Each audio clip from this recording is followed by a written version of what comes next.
Welcome to Above Replacement Radio. I am your host, Chris Gianta. You know what Christy Mathewson wasn't worried about? SIERA.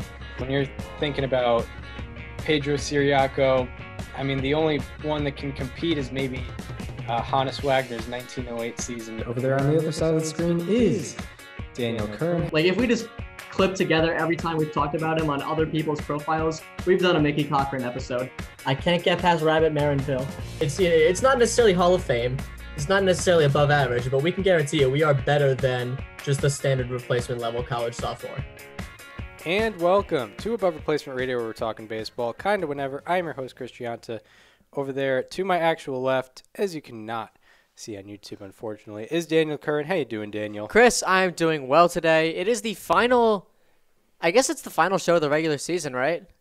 The final show, well, the regular season is processing for sure. That's crazy. This is our it's our first full regular season that we will have gone through all of. Yeah, and I mean, it's been a ride for sure. I mean, we've had so many. Like, I've contradicted myself so many times during the season, whether it be the wild card races, whether it be division races. It's been a long one, and yeah, and we've determined we've probably highlighted at least like 150 players on these how about that's and slightly alarmings and what have you. So, I mean, we're ready for the postseason. Ready for the madness to begin. And I mean, plenty of other teams are ready for the postseason as well, and some teams are ready for this season to end for sure. But a team who maybe around May, you would have thought, this team, they're developing, but they're not. It seems that they're not really going anywhere. They're within a half game of the Red Sox for the second wild card spot. The Seattle Mariners just keep on going. They keep on teasing us for sure. They've won 9 of their last 10. Each of their last, I think, 5 or 4. They are going crazy right now. Like, I don't want to say it, but they're giving me those vibes from another team. Yeah. I mean, that's how it ended for them. Right. I mean, it didn't start easy for that team. No. And they're coming along like perhaps that team. Yeah, I mean, the Mariners right now are 89 and 70, which is pretty crazy. wild. I mean, they're more than likely going to be a 90-win team. Both of us had them in 4th place prior to the season starting, and they have I think they've arrived early, I guess you would say. Yeah, I think that's fair. Because, yeah, we've said, they've got a good farm system, but they're still developing. But they've arrived early. I think the worst they've been under 500 was only 5 games. Yeah, on May 23rd, they lost to the Mariners, dropped their record to 21 and 26. Dropped to the Padres. Sorry. Yeah. That was that was the last of a 6-game losing streak for them, it looks like. They are 10 and 11. They're 10 and 1 in their last 11 games. Wow! Since May 24th, if that's a majority of the season, the Mariners have a 67 and 44 record. That is the second best in the American League. Whew. Yeah, only the Rays are better. Yeah, I mean, I wish there was video because my eyebrows just raised by themselves. They did. Their Pythagorean win-loss over that time is 502, which is really funny. Yeah, I mean, I don't know how much we've talked about it, but run differential is we're the most boomer when it comes to run differential. I think so too. Because, I mean, in the words of Herm Edwards, you play to win the game. You don't play to win the game by 4 or by 1 particularly. Yeah. You play to win the game. I bet the Mariners, overall this season, they probably have a really good team win probability added just because they've played so many tight games. They've had 4 comeback wins in a row. Mm-hmm. Obviously the run differential has been that. Let's see. Yeah, I mean, and it is appropriate that you highlighted their bullpen a while back because also low run differential and good win-loss performance indicates, Yeah, good Huh. good performance in high leverage situations and good bullpen. So you know how Fangraphs has that clutch rating for win probability? I It just says clutch. think so. Yeah. So the Mariners are at 9.32 on the season. The Phillies are in second with a 3.54. I mean, it makes sense. Yeah, it does. It makes sense for sure. That's crazy discrepancy. But like going back to run differential, my biggest problem with it, and I think I've mentioned this on the show, is that the entire narrative of a team can just change in one game. Like in July, like around the All-Star break, we were talking about how the Marlins like had the best run differential in the National League or in the National League East. They were like plus 20. And immediately in the second half, they lost a game to the Nationals by like 18, and then nobody talked about it again. Like all it takes is one game, and the entire narrative is different. And I understand that it's very rare for that to happen, but like that's just one example this year. Right. It can be useful, but it's like, if just in a singular game when you look at run differential, like if you're down by 10, you'll throw the pitcher in, he'll give up 5 runs.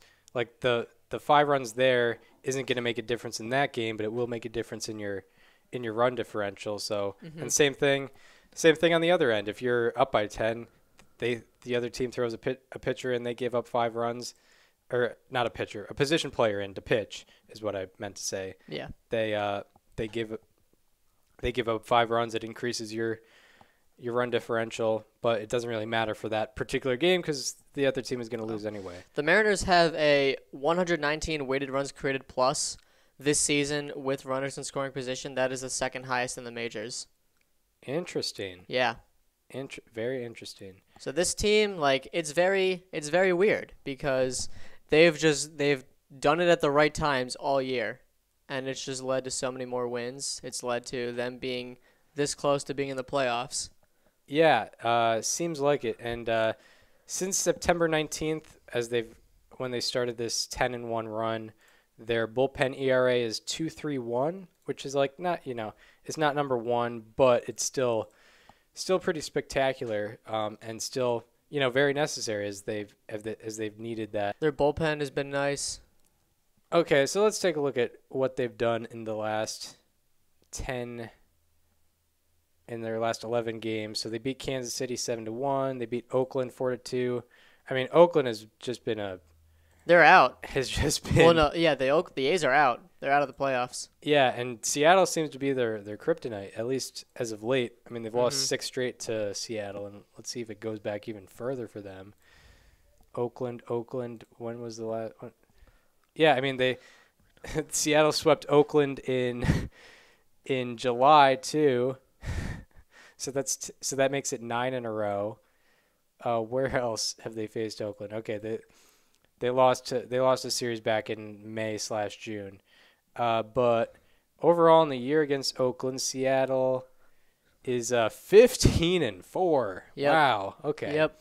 So I mean, yeah, if the A's could have just gotten it together against the Mariners, they could have been in a much better spot. We could be talking about the A's on this segment instead. Yeah. I mean, one thing when I said the A's were going to stick around back in whenever that was, like mid-August, I was like, I wasn't considering the Mariners factor. I had no idea. This was the A's just got crushed by or not necessarily crushed, but beaten by the Mariners every single time. Yeah, weird. So, a breakdown of the American League wild card now. I mean, let's just pull up the MLB app for an update here. So yeah, so far in the series that we gave some good some good clout to, with the Yankees Blue Jays. Yankees and Blue Jays have split so far. Bo Bichette had a pretty clutch home run to keep them within 1 of the race last night, Wednesday night. So the Yankees are in the first wild card spot. They would be hosting the wild card game if the season ended today. Red Sox would be facing them in that game on the road if the season ended today. Seattle is within a half a game, and Toronto is within 1 game.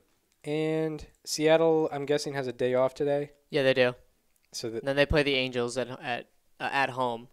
So they have 3 games left, and the Red Sox have everyone else has 4 games left, pretty much. Red Sox have also split their series with the Orioles, but I mean, not a lot of movement in the past 2 days, I guess you could say. I mean, No, nothing really. I mean, the Mariners have inched closer. I think that's just the biggest story. The Cardinals' win streak ended. We'll talk about that later. But yeah, I mean, the biggest story has been the Mariners.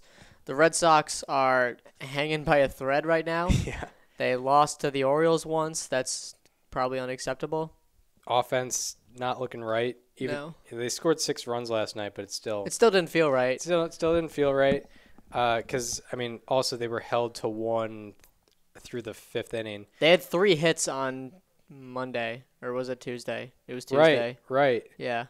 Yeah. They did, and their expected batting average was like in the 100s for that game. Not good, especially when you're facing an Orioles staff that does not have the greatest reputation. But yeah, the biggest change has been the Mariners, as you said. They were 2 back our last episode. Now they're only a half game back. I want to check something. And then everyone ahead of them pretty much split. Pretty much went 1-1 with the Red Sox, Blue Jays, and Yankees. So tonight, to close out the Blue Jays-Yankees series, what do we have? We got Robbie Ray versus Garrett Cole. Or not Garrett Cole versus Corey Kluber. We got Ray versus Kluber. Yeah. Big night for Ray. I mean, I think he's got the Cy Young locked up anyway. Especially with Garrett Cole's last 3 starts. If he pitches well tonight, it might be a wrap. Yeah. I mean, yeah, it doesn't follow the path of RJ. It does even better. Yeah. It does him one better. What a fool I was for thinking he would finish 3rd in the Cy Young this year and follow the path of Randy Johnson. Yeah, exactly. So yeah, Robbie Ray. He is going tonight. He's got 2.68 ERA on the year. Kluber, in an somewhat injury-riddled season, he has a 3.82 ERA. So they're going to be facing off. Pretty big game. Definitely going to be watching that one. Red Sox tonight. They've got Pivetta going against Wells. Wells. Alexander, I think it's Taylor Wells. Alexander Wells, who has Alexander Wells. 7.61 ERA on the year. He probably would have been pitching for the Red Sox last year. But yeah, I mean, there's no excuse. There's no really valid excuse for the Red Sox not to win, I guess, every game from here on out. They could go 3-1. I agree with that. And then Blue Jays have the Orioles, Yankees have the Rays, but the Rays don't really have much to play for either. So wow. it'll be interesting. Listen to this one, Chris. Here we go. The 2021 Seattle Mariners are one of 6 teams in baseball history that were not played in 2020 because that doesn't count, to have a batting average of less than 230 and a winning percentage of at least 560. The last non-2020 team to do it was the 1968 Baltimore Orioles. 68. That'll make it happen. Yep. Let's naturally, right? Should I not count that year either and say it was the 1937 Chicago American Giants of the Negro League? Yeah, pretty interesting, I guess. Yeah, not big average guys. Oh, by the way, this is offhand, but Ty France is having a fascinating season. He is. He's gotten hit 26 times. Yeah, it's funny because wasn't he traded for Austin Adams or for Austin Adams? Yeah, I think so. How great is that? I mean, an eye for an eye. He leads the league in hit by pitches with 26. Like, what would happen if they faced 100%? I mean, hey, listen. I don't know if you saw what I tweeted last night, but Bo Bichette came up against Clay Holmes last night, ground ball hitter versus ground ball pitcher, and Bichette hit a home run. So you never really know. Yeah, all of a sudden Austin Adams is just throwing in the zone every time. I will say, like, it is very weird in this age of StatCast where, like, Bo Bichette, I think he hit his 28th home run of the year last night, and we're calling him, when I say we, I mean I am calling him a ground ball hitter because his average launch angle is down there. What's his average launch angle, like 4? Please hold. I don't know off the top of my head, but I believe it's less than 10. Average MLB launch angle is usually between 11 and 13. It's so 12. It's 12 this year. Yes. So yeah, anything below like 7, that's probably a ground ball hitter, which can work sometimes, but it also can work. Nice, 6.9. 6.9 launch angle. So his ground ball percent is 50% this year. Yeah. 50.1. And league average ground ball rate is around 45. So he's definitely a ground ball guy. And Clay Holmes, I'm pretty sure, has a negative launch angle against. Right. That was something you pointed out when that trade happened. Mm-hmm. So yeah, pretty funny how it's just like, all right, two opposites or two similar people just turn into an opposite result. It's pretty fascinating. All right, anything more on the Mariners? No, I don't think so. Yeah, I mean, it would be, I don't know if it would be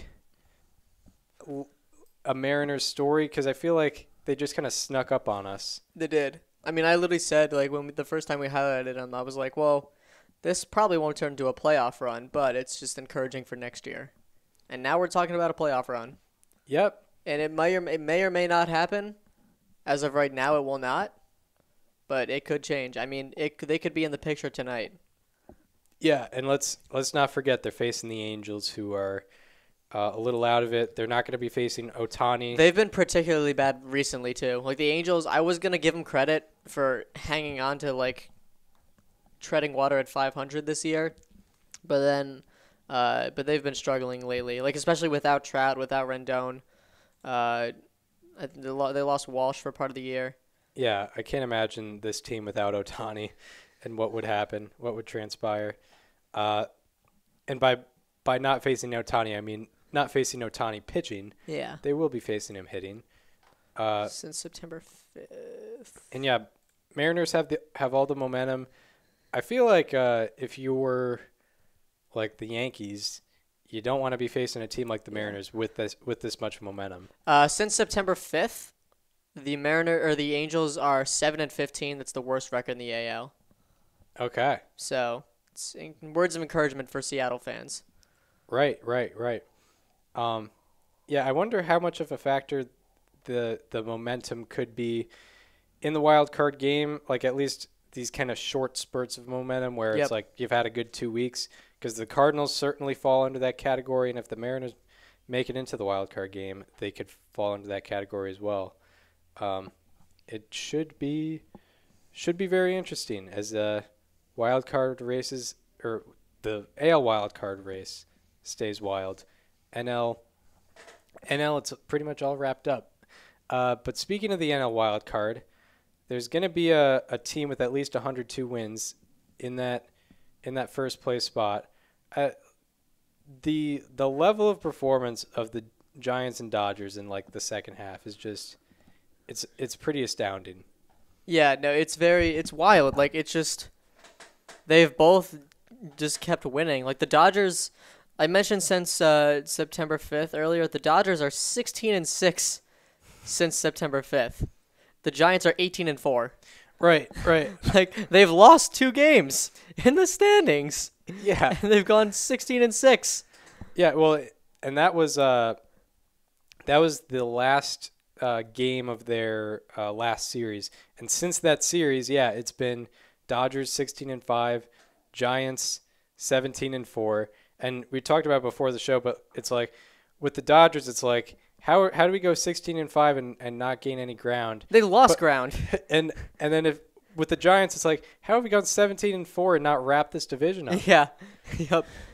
You start getting mad at like the Diamondbacks, and it's like, how can you guys like step it up against our other opponents, please? Yeah, seriously. The Padres blew a 4-run lead last night to the Dodgers. That is true. That is true. 9-5, I think. Yeah, Padres might have a losing season, by the way, which is just crazy. They're what are they? They're below 500 They're now, aren't 78 they? and 80, I believe. Oh my! I think they're 78 and 79. I think that's the actual number. Well, which yeah, is crazy. Crazy. Yeah, I don't. It's crazy. Let me list out some teams. I mean, the Mariners have a better record than the Padres. Like that's going to happen by a wide margin. Yeah, but not even that close. Yeah. Particularly. Yeah. Let's see. What are some teams with a better record than the Padres? Phillies. The Phillies could be better than the Padres. The Reds could be better than the Padres. The Reds will be better than the Padres. They've already clinched that. The Cleveland could end up being better than the Padres if the Padres keep losing. And they face the Giants this weekend, so they probably will. yeah, Cleveland is one game behind the Padres. Odds are the Padres. MLB. Yeah, they are 78 and 80. Odds are the Padres finish under 500. Yeah, odds are. I don't see them winning. Winning what? They would need to win 3 out of 4 against the Dodgers/Giants, which I don't see happening. No. Which is just what a fall from grace. What a fall from grace. But I mean, with the NL West thing, it just reminds me how mad I would be if the Cardinals won this NL. It would rob us of like the greatest postseason series, yeah. LDS matchup ever. Because I was also looking it up. The most wins by a wild card team in the wild card era was 100. Was 102. The A's had it in 2001. So yeah, they were behind. I thought you were talking about like the wild card game era. Yeah, wild card game era was 100 with the Yankees, and then the NL record in the wild card era was 97. So both of them are well past that. Yeah. So yeah, I mean, it looks like odds are the Giants are going to hold on, and it's going to be the Dodgers, but.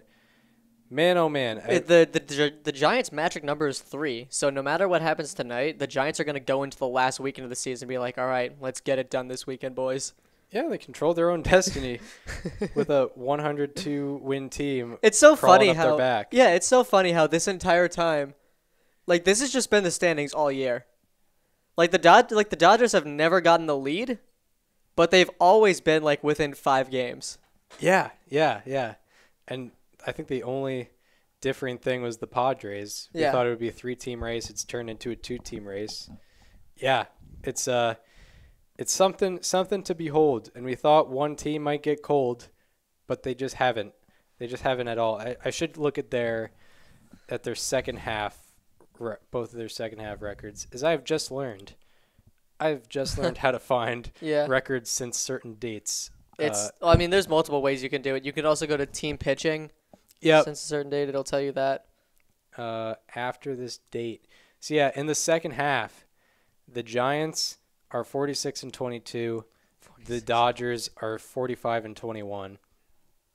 It's pretty insane. And we mentioned, and the September records are even more impressive. It's funny because if you told us at the beginning of the season, like the NL West is going to come down to the last weekend with 2 100-plus win teams fighting for the division, we'd be like, yeah, this is what we said.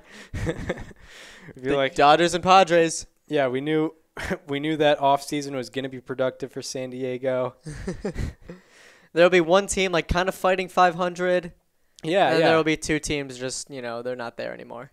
Yeah, I mean, the Giants had some good moves. They had, Anthony DeSclafani. I think Kevin Gausman getting that qualifying offer was pretty big for them. Tommy La Stella, he's been injured the whole time.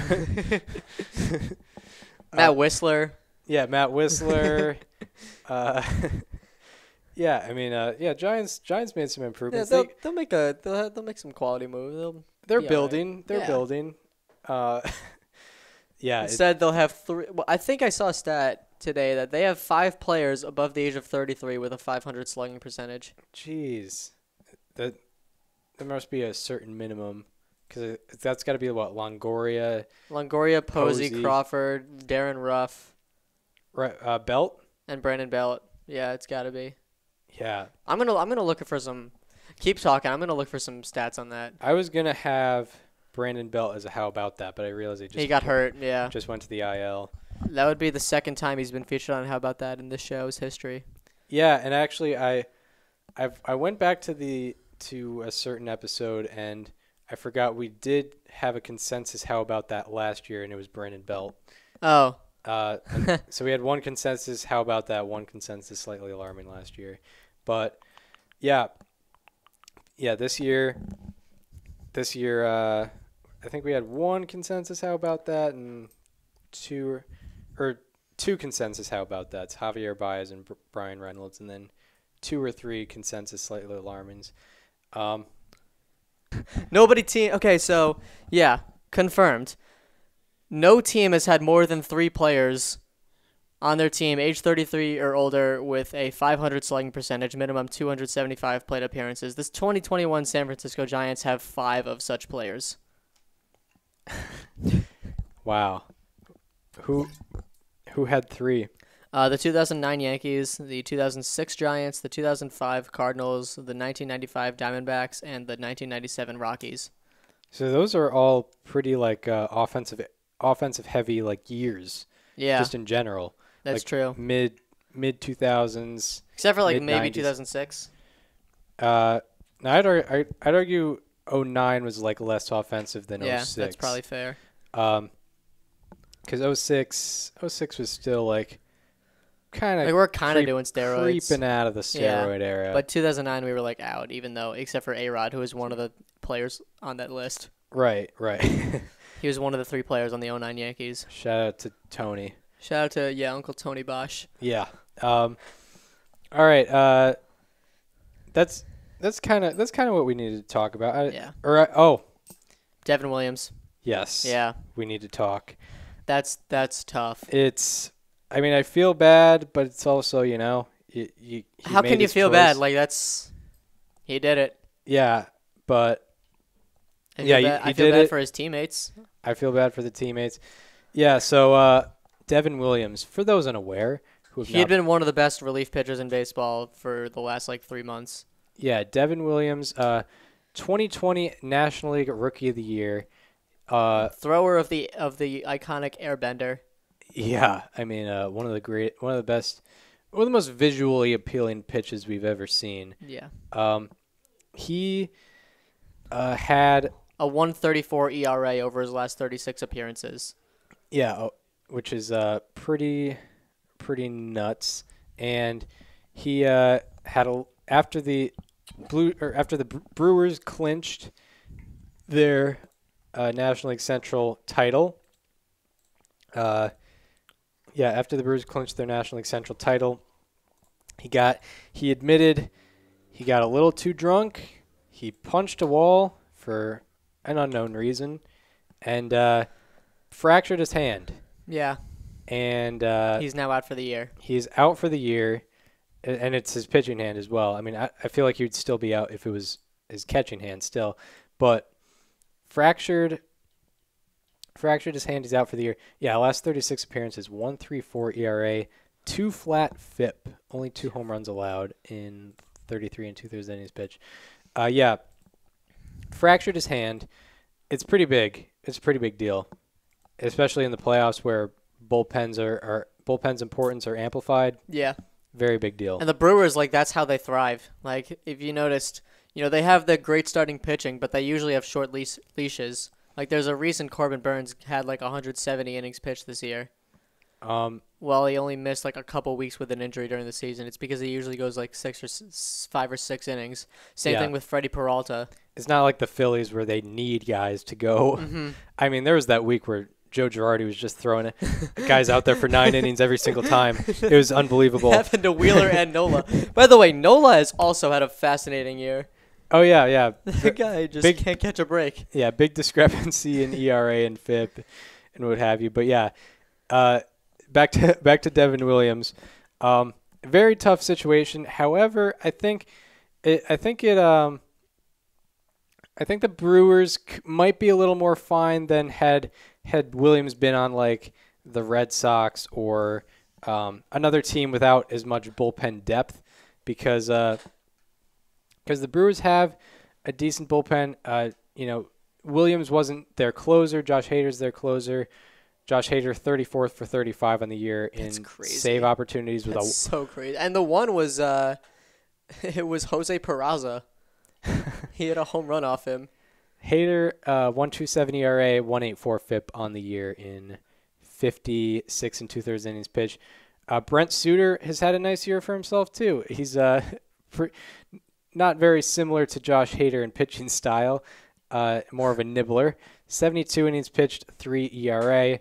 Brad Boxberger 3.36 ERA and 64 1/3 innings pitched. Aaron Ashby 31 innings pitched, 2.90 ERA. And yeah, did you have him as a how about that? I did not, but he has one particular pitch. I don't remember which one it is that has been like particularly nasty. Yeah, so it does stink for the Brewers. It will affect them negatively, no doubt about it.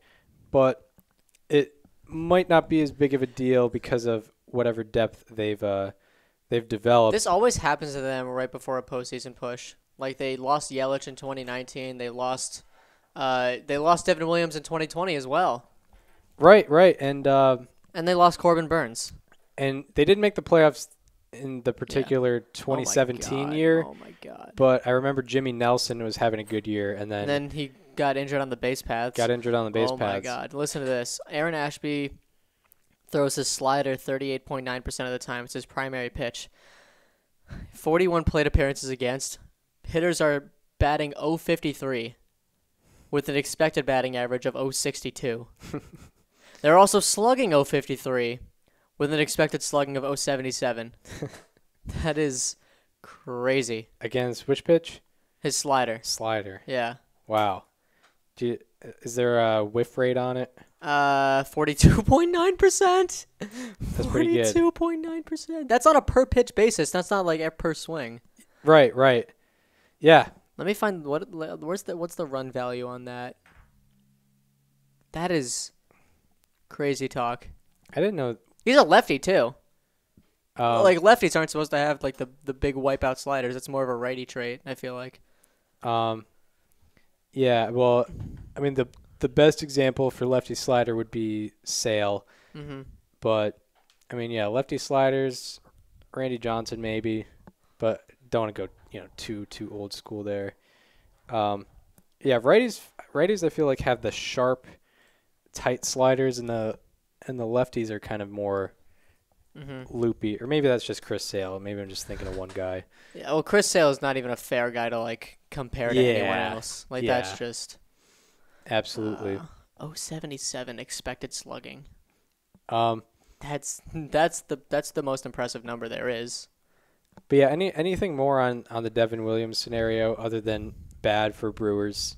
Because I feel like there isn't really much else to say. Like it happened. I don't want to go too hard on Devin Williams because I think he already knows. Yeah, and I mean it'll ensure that. I mean it's probably a wake up call for him for, just a personal life thing. Yeah, I'll let him handle that himself. I'm not gonna rip him on this show. Yeah, exactly. Especially like we're both younger than him. We don't know. Yeah. We're not one to give life advice, obviously. No. So I hope he can recover and. Yeah, physically, mentally. Yeah. For sure, and it sucks because he also was someone who deserved to be celebrating, and unfortunately, it just went too far for him. All right, I guess that leads into players to highlight, where we're going to be highlighting players who have been doing good, highlighting players who have been doing poorly. Now for our Thursday, September 30th, 2021 edition of... who do you got for us today? All right. I'm talking about one of your players to watch preseason. Nice. Yeah, because he's picked up the pace lately, and I thought you deserved to hear a little bit about this. Lucas Sims of the Reds has had quite a month or so, I think it is. Over his last 14 games pitched, he has a 1.32 ERA. That's pretty good, but it's a shame because he has an 0.75 FIP, which leads all Major League relievers over that time. He has 23 strikeouts and 0 walks over 13 and 2 innings pitched in that time. So that's almost 2 strikeouts per inning and it's 0 walks. Despite his 33.3% ground ball rate, which is below average, his 0.94 SI ERA leads the National League with no one else having a sub-2, and he's a sub-1. That must mean his strikeouts and walks are very well put together. His 47.9% strikeout rate minus walk rate is 13 percentage points higher than the second best pitcher. Wow. And he is the first pitcher in Reds history with a 30% strikeout rate and 0% walk rate over any 14-game span. And might I add, his strikeout rate is 47.9%. And he hasn't walked anybody. Not a soul. Wow. Lucas Sims. That is unbelievable. I mean, I guess that's why I picked him. I mean, overall in the year, he's been like decent, but not spectacular. But yeah, that's part of the reason I picked him, and maybe he'll carry some of that momentum into the offseason, into the offseason and into next year, where maybe he can become a reliable closer, like I thought he might have been able to this year. Didn't T.J. Antone get Tommy John? Maybe. I mean, I know he got some type of surgery that ended his season. I mean, yeah, I know he hasn't been back since like May, which could be an indicator. I don't think it was May. I think it was later than that. June, late June. He had an elbow injury a month ago. It sucks because it's in his name, TJ. Yeah. Which is tough. Okay, I don't know if he got Tommy John, but a month ago he went on the IL with an elbow injury. Not a good sign. No. Unfortunately. And TJ Antone was very valuable to that Reds just real quick staff. Because he could start, he could relieve. One thing I'd also like to add, there are 2,357 pitches that have had 10 appearances or 10 plate appearances, and Aaron Ashby's 0.77 expected slugging is the 8th best out of those 2, 3, 5, 7. I think it was. After out of almost 2,500 people. No, pitches individual. Out of almost 2,500 pitches. So wow. like Jacob deGrom's fastball and his slider are on there. Right. Pitch Arsenal stats. That's pretty wild. My how about that was in the award conversation last year. He had a 3 to 4 month stint on the IL this year, and he has come back and really put it together. Luis Robert, since coming off the IL, he is hitting .365 with a .1035 OPS in 40 games. In the span, his average ranks first, his OPS ranks fifth, and his weighted runs created plus ranks fourth. 21% of his batted balls have been hard hit line drives. So line drives hit 95 miles per hour or higher. It's almost going to be a hit every single time. And that is the highest percentage of batted balls among 79 batters to have 120 plus batted balls in this span. Entering this span, his career strikeout rate was 30.6%. And in this span, his strikeout rate is 16.1%, about a 14.5%. Just about cut it in half. Decrease, yeah, about cut it in half. Overall, from 2020 to 2021, his zone contact rate has increased over 14%. His chase contact rate has increased 7.9%, and his whiff rate has decreased over 13%. And on Baseball Savant, they have the year-to-year changes. Unfortunately, he doesn't qualify for that based on whatever amount of games he's played. If he did indeed qualify, which I know is kind of nitpicky, but if he did indeed qualify, he would have the biggest increase in zone contact rate and the biggest decrease in whiff rate. So Luis Robert putting bat to ball for sure, and it's working out well for him. And yeah, an exit velocity machine for sure. All right, now we go from the highs to the lows, where we're highlighting players or subjects that have been underperforming. Now for our Thursday, September 30th, 2021 edition of Slightly Alarming. Who do you got for us today? We always do this thing on this show where you'll highlight someone on How About That, and I'll talk about someone from the same team on Slightly Alarming. Yeah. I swear, we've done that like 3 times in the last month. I'm talking about Andrew Vaughn, who, disclaimer, I'm gonna give you a span where he's been bad. He had a IL stint right in the middle of it, so there's a lot of qualifiers here. I had to reach down to get him in the picture. But since August 20th, he is slashing 107, 193, 107, 299. That's over 83 plate appearances. His 107 slugging is the worst of the 390 hitters to have at least 30 plate appearances over that time. The very worst. And like I just said, he has 83, so it's not a nitpick. Or it's not a cherry pick. His negative 10 weighted runs created plus is 6th worst over that time on that same list of 390 hitters. His 107 average is 7th worst, and his 299 OPS is 3rd worst. Before this span, 9.6% of his batted balls had a launch angle above 45 degrees, which I believe is like the actual, like the parameters for a pop-up. Around there, yeah. Yeah, so his pop-up percentage was 9.6% before this span. In this span, it has been 20%. So it's more than doubled, and it's resulted in he hasn't had an extra base hit since August 19th. He's still been playing most of the games. I think he missed like 2 weeks in that span with the IL. But I believe it was 20 games played where he's slashing 107, 193, 107, 299. Andrew Vaughn. How many games did you say that span was? I believe 20. 20. Yeah, 20.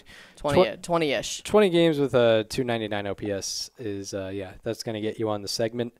My slightly alarming, actually, I'm going to I have to add a musical element because it's only appropriate. And it's going to be instrumental, but you can sing along at home because I don't want the words to get in the way of the stats I'm going to drop. But for a hint at what the song is, summer is coming past, the innocent have, I forget the second line, the innocent. And I know where you're going with it. Summer has come and passed, the innocent can never last, is a hint. So let's play the instrumental version of this. In the month of, so my slightly alarming is Emilio Pagan. In the month of September, he has allowed 14 earned runs in 8 innings for a 15.75 ERA. In these 8 innings, he has 5 strikeouts, 4 walks, and 7 home runs allowed, giving him a 14.79 FIP. Batters against him in September have a 1483 OPS in 42 plate appearances. The average exit velocity against him in the month of September is 95.7 miles per hour. His hard hit rate against is 60.6%, and his barrel rate against is 30.3%. There have been 348 pitchers with 25-plus batted balls against in the month of September. Pagan's hard hit rate against is 3rd highest, and his average exit velocity against and barrel rate are the highest out of 348. And it is the only 10-game span in baseball history with 8 or fewer innings pitched, 5 or fewer strikeouts, and 7+ home runs allowed. Emilio Pagan, wake him up when September ends. Which is tomorrow. He has had a rough month. So we don't even. Are we gonna play? Are you gonna play the actual sound effect now? Yeah, I need to dig back and get it. So Emilio Pagan is looking. We both went reliever diving for this show. We did, because with the Fangraphs leaderboards, nothing really popped off in terms of like. Also, that's another Padre. 9? Is that 9? I don't even know, dude. But that's the last Padre we're gonna do. Yeah. Wait, you know what? It's fitting that the last opportunity we had to do a Padre, we did. We did. I mean, yeah, they have sucked. They've been absolutely terrible. We're not going to get copyright strike for that, right? I mean, a lot of our episodes have copyright claims, but they're not strikes because we're not. We don't get monetized. We're not making money. Yeah, we don't get monetized Fair anyway. So. That was beautiful, though. Yeah, thank you. I figured when I saw struggling, the parameter was September, I was like, you know what? We only have this opportunity once. You can only do this once. Yeah. You can only do this once. So, yeah. Sorry for Emilio Pagan. Not going to be carrying in much momentum into the off season. Now we get into preview of the weekend ahead For the last time. That is just so sad. Because, I mean, naturally we'll just be previewing things anyway when the postseason comes around. And I don't know.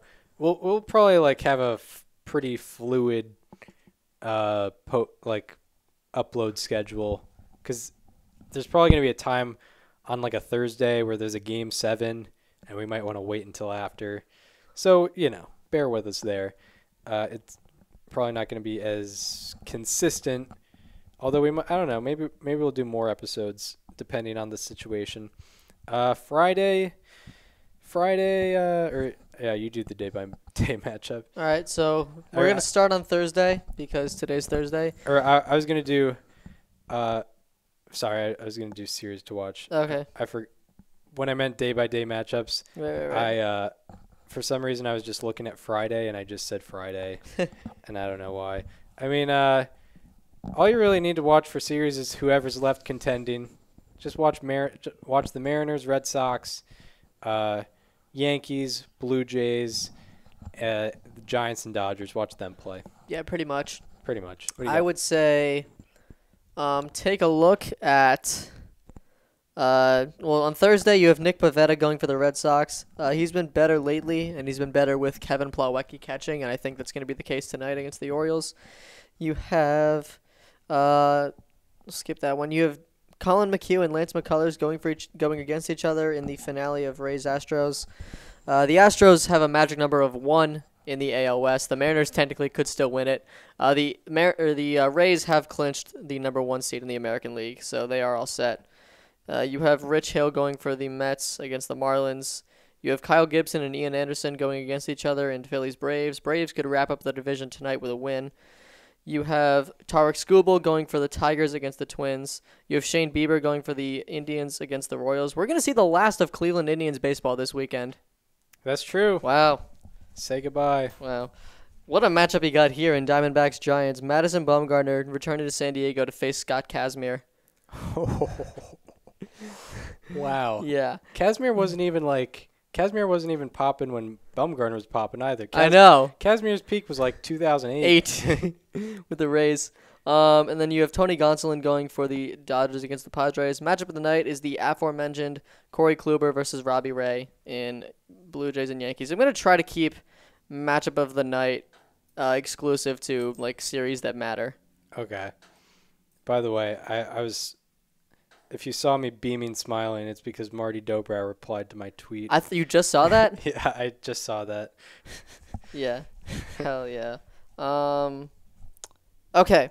So this probably would be matchup of the night normally, but this game most likely won't matter. On Friday night you have Ranger Suarez and Sandy Alcantara, 2 of my How About That's going against each other in Phillies Marlins. You have Eduardo Rodriguez going for the Red Sox against Josh Rogers, who's been pretty good for the Nationals, 2.73 ERA. You have Luis Castillo going for the Reds against the Pirates. You have Nestor Cortez going for the Yankees against the Rays. You have what do you have? You have Lance Lynn going for the White Sox against the Tigers against Willie Peralta. You have Sean Manaea going for the A's against the Astros. You have John Gray. Is John Gray a free agent at the end of the year? I think so. If he is, this will be maybe his final start with the Rockies. That's a guy that's been there since 2015. Yeah, he is a free agent. He could be making his last Rockies start on Friday night in Arizona. You have Jose Suarez and Marco Gonzalez facing each other in Angels Mariners. Matchup of the night comes from Brewers Dodgers in LA. You got Eric Lauer versus Clayton Kershaw. Two lefties facing off. Yep. Let's see. On Saturday. Yeah, okay. So on Saturday, you have John Means going for the Orioles against the Blue Jays. You have Tyler Mahle going for the Reds against the Pirates. You have Lucas Giolito going for the White Sox against the Tigers. You have John Lester going for the Cardinals against the Cubs. You have Carlos Carrasco going for the Mets against the Braves. Antonio Senzatella going for the Rockies against the Diamondbacks. You have Chris Flexen going for the Mariners against the Angels. Matchup of the night, once again, comes from Brewers-Dodgers. Corbin Burns versus Julio Urias. Urias going for win number 20. Yeah, he is. That would be pretty cool. I mean, that would probably crown him as the National League MVP and Cy Young. Yeah. Yeah. I can't disagree with that at all. Yeah, you have to. Not a lot is announced on Sunday yet. It's going to be the last day of the regular season. But you have Marcus Stroman going for the Mets against the Braves. Zach Wheeler going for the Phillies against the Marlins. You have Dylan Cease going for the White Sox against the Tigers. Tyler Anderson going for the Mariners against the Angels. I know if the Red Sox need that Sunday game, they'll have Chris Sale, and They will. if the Yankees need that game on Sunday, they'll have Garrett Cole. There is literally no. And the Blue Jays, if they need that game, will have Barrios. Yes. Or if they're out of contention, they'll still probably have Barrios. There is no actual matchups determined yet on MLB.com. So as of right now, there is no matchup of the day for Sunday. Yeah. But that's it. That is for the last time. Yeah. We hope you enjoyed this segment for 2021. I wonder if we'll see any like 4-day starters come on 3 days rest. That'd be pretty cool. I know a particular guy did it last year who was on administrative leave. Oh, yeah. Well, that's different. Yeah. Because he had Yeah. but he did it last year. Nonetheless, he pitched. All right. So that does it for, I guess, the last during regular season edition of Above Replacement Radio. I'd still consider our next one like reviewing what happened. I mean, it'd probably be a postseason preview. Like, we're going to be previewing the wild card games. Our next. It'll be a mix. Yeah. Like if something crazy happens in the NL West or the AL wild card, obviously we'll be talking about that. Mm-hmm. So we hope you enjoyed this one. If you want to follow us on social media, follow me on Twitter at Chris_Gianta. Follow Daniel on both Twitter and Instagram at Daniel_Kern, and follow the show Instagram at Above Replacement Radio for all the show needs. We hope you enjoyed this one, and we hope to see you on Monday, where we're going to be talking about Postseason baseball, postseason preview, what these races actually ended up turning out to be. We're really excited about it. We will see you then. This conversation is over.